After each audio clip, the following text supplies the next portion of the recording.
తాకట్లో ఉన్న బంగారాన్ని విడిపించి ఆ రోజున మార్కెట్ ధర కట్టి మిగిలిన డబ్బును మీకు అందిస్తుంది కొమ్మూరి గోల్డ్.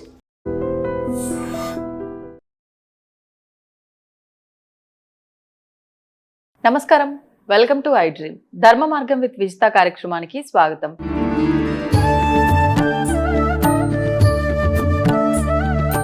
నమస్కారం గురుగారు. పరమేశ్వరార్పణం. గురుగారు, కొన్ని విషయాలు వింటూ ఉంటాం. ఇవన్నీ వింటే ఇవన్నీ అసలు నిజంగా ఉన్నాయా అనిపిస్తూ ఉంటుంది. ఉదాహరణకి మరుగుమందు అంటూ ఉంటారు.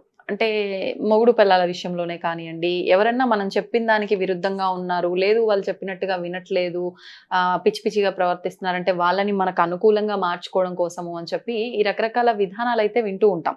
వాళ్ళకి ఫుడ్లో ఏదో కలిపి పెట్టడము, లేదంటే ఆయిల్లో ఏదో కలిపిచ్చారు తలకి పెట్టమని అని చెప్పి, ఇలా రకరకాలుగా వాళ్ళు వాడే దాంట్లో ఏదో ఒకటి కలపడము, అది కలిపిన తర్వాత నిజంగానే వీళ్ళు అనుకున్న రిజల్ట్ రావటము అని చెప్పి అంటారు. కానీ ఈ కాలంలో నిజంగా ఇలాంటివి నమ్మొచ్చు అంటారా? కాలానికి దానికి సంబంధం లేదమ్మా. ఎందువల్లనంటే కాలం ఎంత మారుతుందో మనుషులు అంత చండాలంగా తయారవుతున్నారు. కాబట్టి కాలానికి దీనికి అసలు మనం సంబంధం పెట్టవద్దు. ఈ మరుగుమందు అనేటువంటి దాన్ని వశీకరణ ప్రయోగం అని అంటారు. కర్మ ప్రారంధము కర్మయోగము రెండు ఉంటాయి. ఈ వశీకరణం కోసం అని చెప్పి నిజంగానే ఆ మనిషి తనకు తెలియకుండా తన వశమైపోవాలి. ఇక అతను డబ్బు ఉంది, నాకు డబ్బు అంటే ఎందుకు అని అడగడానికి లేదు, ఇచ్చేయాల్సింది. ఇక అది ఇదేనటువంటిది లేకుండా పూర్తిగా అతని టీవీ నేను రిమోట్ నా దగ్గర ఉంది, నేను ఏ బట్టన్ నొక్కితే ఆ మనిషి ఆ పని చేయాల్సింది. నిజమే, ఇవి ఉన్న మాట 200 మాట వాస్తవం. కానీ కర్మ ప్రారంధం అంటే ఏమిటి అంటే ఆ మందు తింటుండగా కొంతమందికి నడి వయస్సులోనే వృద్ధాప్యం వచ్చేస్తుంది. అది తింటే నడి వయస్సులోనే వృద్ధాప్యం వచ్చేస్తుంది. కొంతమందికి ఉన్మాదం వస్తుంది, పిచ్చి. కొంతమంది ఆ మందు తింటూ తింటూ మరణించేస్తారు. ఉన్మాదం వేరు, పిచ్చి వేరండి. ఉన్మాదము అంటే ఇక ప్రతి మనిషిని చావగొట్టేయాలి, సైకో. కొంతమందికి తింటూ తింటూ మరణించేస్తారు. మరికొంతమంది గట్టి తప్పి పిచ్చి వాళ్ళు అయిపోతారు. ఈ నాలుగిట్లో ఏదో ఒకటి ఖచ్చితంగా అవుతారు కొన్ని రోజులకి. ఈ మందు అనేటువంటిది 2-3 రకాలుగా ఉంటుంది. ఒకటి పసర మందు ఒకటి ఉంటుంది, ఇంకొకటి పౌడర్ లాగా ఉంటుంది. కానీ ఇవి స్వీట్లో పెట్టి కొంతమందికి పెట్టేస్తారు. కొంతమందికి ఆయిల్గా రకరకాలుగా తలకి రాస్తుంటారు. తలకి రాసేటువంటిది 98% పనిచేయదు, 2% పనిచేయచ్చు. కానీ ఈ స్వీట్లలో ఈ పరమాన్నం కానీ స్వీట్ కానీ వాటిల్లో త్రిపదార్థంలో పెడతారు. దానికి రంగు రుచి రెండు ఉండవు. వాసన అంటే రంగు అనేటువంటిది స్వీట్లో కలిపేసిన తర్వాత ఇంకేముండదు, తెలీదు. రుచి అసలు ఉండదు, వాసన అసలు రాదు.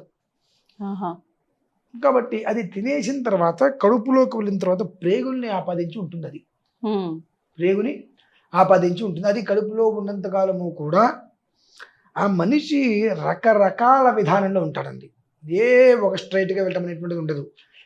ఇవాళ ఇక రేపొద్దున మనిషి ఉంటాడా పోతాడా అన్న రీతిలో హెల్త్ ప్రాబ్లమ్స్ వస్తాయి. రేపొద్దు ఇంతటి బలవంతుడు ఉండడు అన్నట్టుగా ఉంటుంటాడు. రకరకాలైన స్థితిలో ఈ మనుషులు ఇబ్బంది పడుతూ ఉంటారు.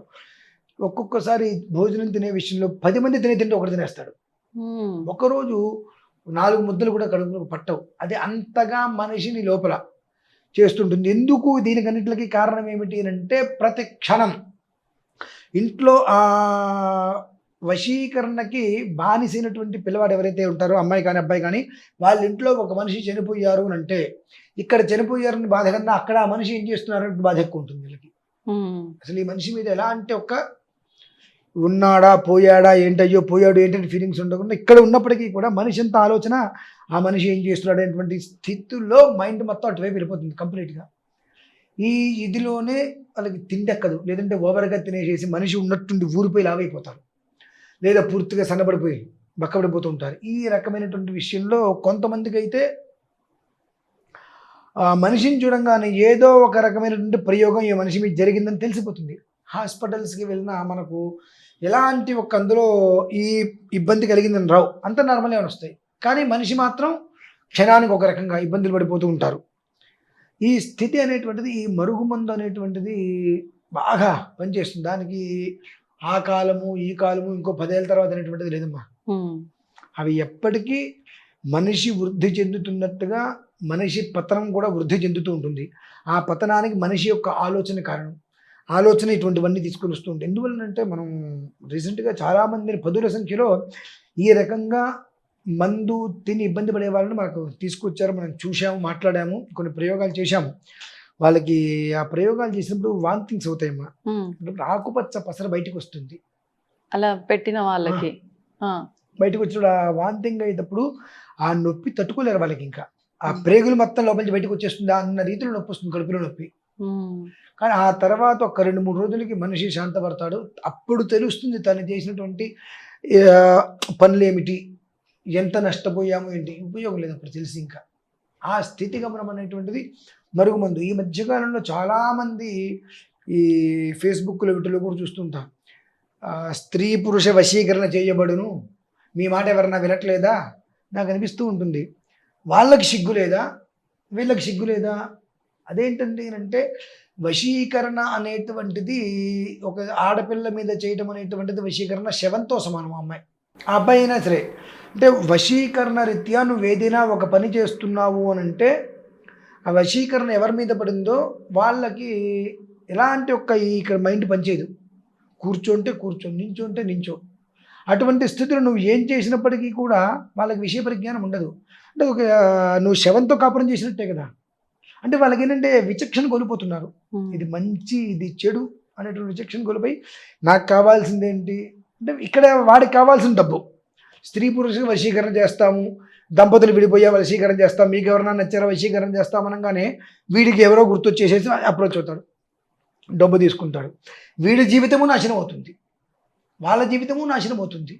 తద్వారా 2 కుటుంబాలు ఏమవుతున్నాయి, రోడ్డు మీదకి వచ్చి పడుతున్నాయి. కేవలం ఈ వశీకరణ అనేటువంటి దానివల్ల ఏం జరుగుతుంది అంటే కుటుంబాలు రోడ్డు మీద పట్టం మినహాయిస్తే ఏమి ఉండదు. ఎందువలన ఒక అబ్బాయి మీద జరిగింది, కుటుంబంతో, భార్యతోటి, బంధువులతో పక్కన కూర్చొని మాట్లాడుతున్నాడు. ఆ సమయంలో ఈ వశీకరణ మంత్రం అనేటువంటిది అవతల వ్యక్తి చేసిన ప్రయోగం ఏదైతే ఉందో దాని వ్యవస్థ చేసినప్పుడు వెళ్ళిపోతాడు. కంచుకూర వెళ్ళిపోయాడు. ఇక్కడ నేను ఫ్యామిలీతో ఉన్నాను, మధ్యలో ఉన్నాను, భోజనం చేస్తున్నాను, మాట్లాడి ఇవన్నీ ఉండవు, వెళ్ళిపోతాడు. ఇలా మనకి సినిమాలో చూపిస్తారే ఇలా స్ట్రైట్గా నడుచుకుంటూ వెళ్ళిపోవడం, అంటే అలా అంతా వెళ్ళిపోరు, కానీ వేరే ఆలోచన ఉండదు, ఇంకా వెళ్ళిపోతారు. దానివల్ల కుటుంబాల నాశనమే కదండి. కాబట్టి చాలామంది ఎన్నో కాల్స్ వచ్చినప్పటికీ కొంతమంది పదుల సంఖ్యలో కొన్ని బయట పడేసాము అనిపిస్తూ ఉంటుంది. వాడికి సంపాదన కావాలి కాబట్టి నేను వశీకరణ చేస్తా అంటాడు. నువ్వెందుకు వెళ్తున్నావు బాబు? కుటుంబాలు 2 నాశనం అవుతున్నాయి కదా. వీడికి బుద్ధి లేదు, వాడికి అంతకన్నా బుద్ధి లేదు. అందుకే నాకు గతి లేక మతి చెడి రోడ్డు మీద పడతారన్న ఇదేంటి కారణం. అంతే. కాబట్టి ఇది ఖచ్చితంగా లేదు అనే మాట పచ్చి అబద్ధం. దాని జోలికి వెళ్ళకపోవడం మంచిది. వశీకరణలో రకాలు ఉన్నాయి మళ్ళీ. ఏంటంటే ఎట్లా కొన్ని ఉన్నాయి. కొన్ని బొట్లు పెట్టుకుంటే మనం చేసేటువంటి వ్యాపారం వృద్ధి చెందటం,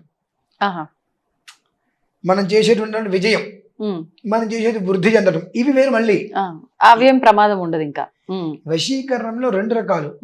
మనం కొంతమందికి నేను బొట్లు తిలకం ఇచ్చా, చాలా మందికి. ఎలా? వాళ్ళ వ్యాపారం వృద్ధి కలగడానికి, అన్యోన్యత పెరగడానికి, అలాగే వాళ్ళు చేసేటువంటి పని యందు వాళ్ళకి పేరు ప్రతిష్టలు, విజయం చేకూరాలి. కొన్ని చోట్లకి వెళ్తున్నప్పుడు కొన్ని భయాలు ఉంటాయి, ఏం జరుగుతుందని చెప్పి. అటువంటి చోట్ల ఎలాంటి భయము లేకుండా ఆ ఒక్క పెట్టుకునేటువంటి దాని వలన వృద్ధి కలిగేటువంటి వశీకరణ కూడా ఉన్నాయి. వశీకరణ మళ్ళీ తప్పనుకుంటారు అందరూ, 2 ఉన్నాయి. మొదటి వశీకరణ అనేటువంటిది మామూలుగా ధర్మంగా, న్యాయంగా మనిషి జీవితాన్ని ఉద్ధరించడానికి ఉంది. దాన్ని పక్కన పెట్టి 2వ రకమైన వశీకరణ తీసుకోవడం వల్ల మనిషి బ్రతికుండగానే జీవశ్చయం అయిపోతున్నాడమ్మా. కాబట్టి దాని నుంచి మనం జాగ్రత్త పడటం ఉత్తమం. ధన్యవాదాలు గురుగారు. పరమేశ్వర తవ్వుతున్న శివలింగం సరే, దాన్ని అట్లా కప్పేసేయండి, చూపించదండి. Krishna is there. మూర్తి పూజ కాదు, సాక్షాత్ బ్రజేంద్ర నందన భగవాన్ ఉన్నారు మూర్తిలో. ఏమీ ఆశించకుండా ఆరాధించే వాళ్ళు కూడా ఉన్నారా ప్రభుజీ? నిజమైన భక్తి అంటే మనకు తెలియదు కాబట్టి